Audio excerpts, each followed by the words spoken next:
Big boy Jiren. Thick boy Jiren. Jiren the Grey. Finally coming to Global Dokkan. Jeez, like, we needed this 18 years ago, Dokkan, but he's finally coming. Let's not even start the video like that, alright? He's finally coming. Thank you, Dokkan, for finally bringing Jiren to the game. I'm not going to be summoning, but today's video is going to be about whether you should summon on this banner. There are a lot of things you have to consider, guys, before summoning for Jiren, okay? We're going to take a look at his what category he leads, the unit himself, the new Paratroopers unit, this banner, all that good stuff. If you want to see more content like this, or just support the channel in general, we're on the road to 5,000 subscribers, alright? So make sure to hit that red subscribe button down below. Let's hop straight into today's video. Alright, so we have the legendary summon banner, which are known for one thing and one thing only: to have a bunch of featured LRs. But before we even hop into this, let's take a look at the featured list. So honestly, when you take this legendary summon banner and compare it to other legendary summon banners, this is actually not that bad. Like, this is actually a pretty solid list. So we have Tech Jiren, obviously very good. New Paratroopers unit, obviously very good. STR Topo, who gets an easy A. He is really good. I'll cover him in a different video. AGL Dispo as well gets an easy A. He's not as great, but he's still pretty solid. I'll cover him in a different video. Physical Blue Goku, one of the most underrated units in my opinion. Extremely powerful. He's very good. STR Whis, one of the best defensive units in the game, period. Very solid. AGL Skinny Boo, he is going to help you beat Universal Survival Saga and Reps of Universe 7 Super Battle Road. So he is extremely valuable in my opinion. STR Rubrian, just an amazing unit for Pepe Gals. These three units aren't necessarily the greatest. Like, Boden Magetta is okay, Frost is okay. I mean, Champa is not that, like, he's actually pretty solid, but when you compare him to the rest of these units, he's not really, you know, that great. And then Bergadmo, which, again, his name is Bergadmo, so I think that kind of, you know, implies how good he is. And then we have the LRs down here. Now keep in mind, LR Tech Super Saiyan 2 Gohan will be here. Turles won't, because Turles hasn't dropped yet, but Gohan will be on this banner, so keep that in mind.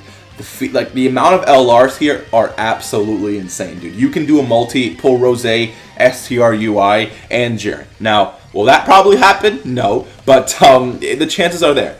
The amount of LRs here, the amount of value that a lot of these LRs provide makes this banner worth summoning just like that, right? But again, you have to keep in mind that it's all RNG based. You can use 1,000 stones and not pull a single LR, or you can spend 200 stones, pull 2 copies of Jiren and another one of these LRs. It's just pure RNG. But keep in mind that you're not just hunting for these units, right? Like, these units can definitely pop up. So if LRs are something that really excites you, you have a lot of stones, then you might want to consider summoning on this banner, okay? Very solid banner, by the way. But this is where you guys have to really consider whether you want to summon or not. So we have LR Tech Jiren. Before we even hop into what he does, let's just read the first part of his leader skill, right? So Universe 11, Key 3, 170% to all stats. That is a very strong leader skill. But here's the issue with it, guys. There is only one usable team on Universe 11. You have Jiren, that's 1. You got Paratroopers, which is 2. You got Dispo and Topo, which is 4. You have STR Jiren, which is 5, and the free-to-play casserole unit, which is 6. That's your whole team right there. There's literally no one else. I mean, you could, let's say you don't have STR Jiren, you could run the free-to-play Jiren that you grind up from his STR Jiren's event, but that's still 6 units. Like, you can't, there's no other option right now in the game. So if you're someone who doesn't have AGL Dispo, if you're someone who doesn't have STR Topo, if you're someone who doesn't grind free-to-play units, which I don't know why, but that's, you know, that's your prerogative.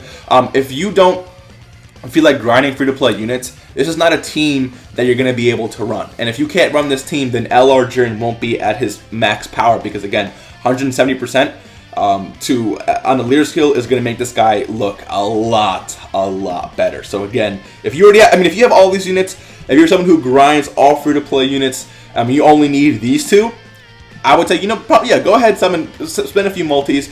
Your chances of pulling these 2 are not that bad anyway. I mean, Jiren, again, it's RNG. So I can't. You can do 10,000 stones, not pull a single copy. You can do 100. You can do one single and pull both, which makes no sense, but you get the point, right? So just keep this in mind. If you can't run this whole team, then you might really not want Jiren until you can actually build the team. All right, let's continue on here. So he also leads Universal Survival Saga category Key 3 and 150% to all stats, which is very solid sub leader skill.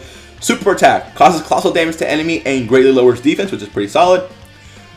Causes colossal damage to enemy and massively lowers defense with a medium chance of stunning, which is a very solid 18 key super attack effect. His passive skill, attack and defense plus 200%. Key 1, with each attack received up to 5. Him building key from his passive is very, very good. It makes him less dependent for with support type units. Attacks effective against all types when the target enemy is in attack down or defensive down status. So he ignores type disadvantage, and by simply having their attack or defensive down, which again is not hard, and I'm going to show you why in just a second, okay? Performs a critical hit when the target enemy is stunned. Again, a very solid ability. STR Jiren actually has a medium chance of stun, so you can definitely run these two together, and if Jiren gets that stun off, this guy is going to be critting out of his mind, okay? Active skill, attack and defense plus 30%, which is going to greatly increase the amount of defense he has, as well as the damage that he outputs. All enemies attack and defense minus 30%. All enemies for 1 turn can be activated after the character receives 5 attacks. So him stunning is a big deal because when he stuns, he crits.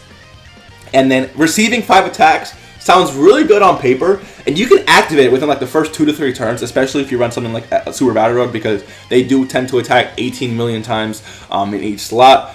But things like Legendary Goku Event, Infinite Dragon Ball History, it's going to be tough because sometimes they only attack 1 time in a specific slot. Sometimes you want to keep this guy in a specific slot, but they're not even attacking in that slot. So it can be very tricky. It can take you 6, 7, 8, 9, 10 turns to see this guy's active skill. But once you pop it, it is definitely worth it. Links: Supreme Warrior, Shocking Speed, Infighter, Godly Power, Tournament Power, Fierce Battle, and Legendary Power. All really good links. Now keep in mind that STR Jiren actually shares Shocking Speed, Infighter, okay, Godly Power, Tournament Power, and Fierce Battle. So I'm trying to add these up. Hold up. 30, 50. Okay, 57%. Yeah, 57% attack. STR Jiren is sharing with this guy. He's also sharing 5 key and 12% defense. So key 5, 57% attack and 12% defense that STR Jiren is sharing with this guy. Imagine giving this guy 57% attack for no reason. Also keep in mind that Jiren does stun. He has a medium chance of stun. So like I said, 57% attack on top of guaranteed crits. That's gonna be it's way too powerful. So this Jiren again is a very solid unit. He's definitely gonna improve your box, and that's another reason why you might want to summon. Okay. Now also we have this new Pride Troopers unit, so they do lead Universe 11 and Special Poe. So let's say you don't get the full power Jiren, you can pull him. You can't run the team because you're not going to have enough units, but at least you have a leader for it, right? Key 3, 120% to all stats, which is very solid. Causes supreme damage to enemy and lowers attack and defense. So just hear me out, okay? Lowers attack and defense. If you go back to Jiren. Effective against all types when enemies in attack down or defensive down status. So there you go. That's how you activate it right there. Make sure this guy's attacking in the first slot, and make sure he gets a super attack off, and Jiren is going to be able to be effective against all types. It's really not that hard. Attack and defense plus 110%. Plus an additional attack and defense plus 110% when there are 3 or more Universe 11 category allies on the team. Okay, so keep this in mind. This guy gets attack and defense plus 220%. So keeping him in that first slot is not going to be bad for you because he's going to have a lot of defense. So he's not going to be hit hard, and it's going to allow Jiren again to be effective against all types, which is really good. Guards all attacks when there's another Universe 11 category ally attacking in the same turn. This guy gets 220% defense and guards all attacks when you're running a Universe 11 team. This team, again, is very, very strong. This unit is very, very strong. And again, it's going to be one of the best things you want. Alright, now also keep this in mind. Universal 11 category allies, key 3, attack and defense plus 30%. So this guy is buffing Jiren. Not only is he allowing him to be effective against all types, but he's also buffing him. He said, here, look, I'm going to disable the enemies, and then I'm going to give you more attack and more defense and more keys to make sure that you get your 18 key or your 12 key or whatever the heck it is. Jiren is set up to be one of the best units in the game simply because he has so much support from these units. So this guy is very, very, very solid. Being able to guard with 220% defense, he does not take damage. He doesn't know what damage is, okay? So keep that all in mind. If you guys are excited for this unit, make sure to summon. If you're someone who wants to save for units like Super Saiyan 4 Gogeta, LR Turles, Pycon, and Janemba, Bojack, all those units, then keep in mind that they're going to be coming very, very, very soon. And the anniversary for Global is not too far away. It's only like, it seems forever, but literally tomorrow, the anniversary for Global is going to be here. So just if you want to save your stones, which is what I'm doing, then make sure to go ahead and do that. If you guys enjoyed today's video, hit the like button, subscribe if you are new, and I will see you in the next one. Peace.